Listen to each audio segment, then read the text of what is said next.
اعوذ باللہ من الشیطان الرجیم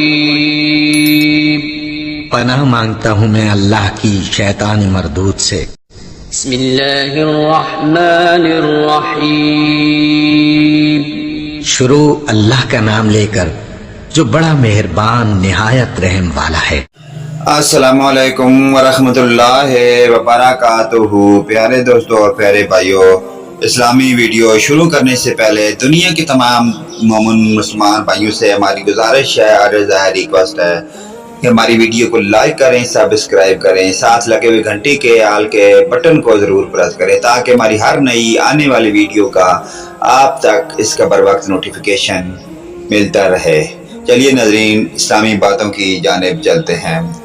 نحمدہ ونصلی علی رسول الکریم، اما بعد۔ حدیث نمبر 53، موضوع ہے مال غنیمت سے پانچواں حصہ ادا کرنا بھی ایمان میں داخل ہے۔ کتب صحیح البخاری، فصل ایمان کا بیان۔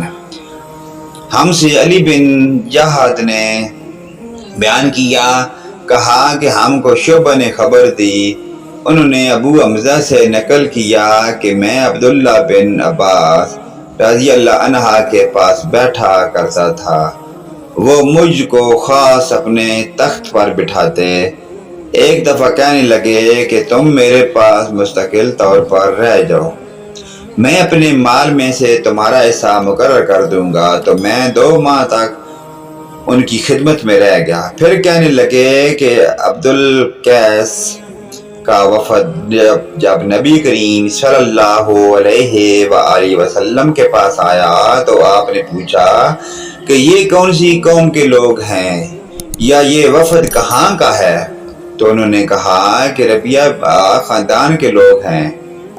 آپ صلی اللہ علیہ وآلہ وسلم نے فرمایا، مرحبا، اس قوم کو یا اس وفد کو نہ ذلیل ہونے والے نہ شرمندہ ہونے والے، یعنی ان کا آنا بہت خوب ہے۔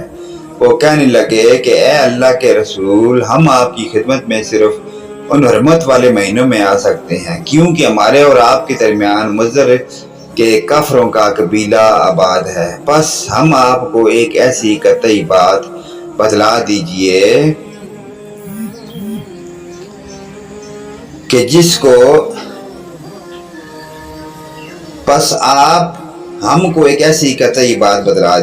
جس کی خبر ہم اپنے پچھلے لوگوں کو بھی کر دیں جو یہاں نہیں آئے، اور اس پر عمل درآمد کر کے ہم جنت میں داخل ہو جائیں۔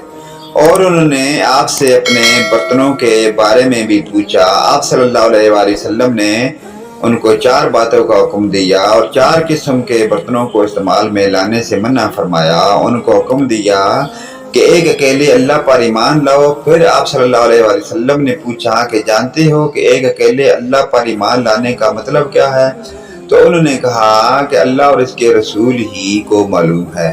آپ صلی اللہ علیہ وآلہ وسلم نے فرمایا کہ اس بات کی گواہی دینا کہ اللہ کے سوا کوئی معبود نہیں، اور یہ کہ محمد صلی اللہ علیہ وآلہ وسلم اس کے سچے رسول ہیں، اور نماز قائم کرنا اور زکوٰۃ ادا کرنا اور رمضان کے روزے رکھنا اور مال غنیمت سے جو ملے اس کا 5واں حصہ مسلمانوں کے بیت المال میں داخل کرنا، اور 4 برتنوں کے استعمال سے آپ صلی اللہ علیہ وآلہ وسلم نے ان کو منع فرمایا، سبز لاکھی مرتبان سے اور کدو کے بنائے ہوئے برتن سے، لکڑی کے کھودے ہوئے برتن سے اور روغنی برتن سے، اور فرمایا کہ ان باتوں کو حفظ کر لو اور ان لوگوں کو بھی بتلا دینا جو تم سے پیچھے ہیں اور یہاں نہیں آئے ہیں۔ تو ناظرین کرام، اپنے واقعہ حدیث نمبر 53 کی یہ اسلامی باتیں سنی۔ اللہ پاک ہمیں نیک اعمال نیک کام کرنے کی توفیق عطا فرمائے۔ نیکسٹ ویڈیو لے کر پیارے دوستوں اور پیارے بھائیوں کے لیے ہم دوبارہ حاضر ہوں گے۔ اجازت دیں، آمین ثم آمین یا رب العالمین۔ وآخرنا دعوانا ان الحمدللہ رب العالمین۔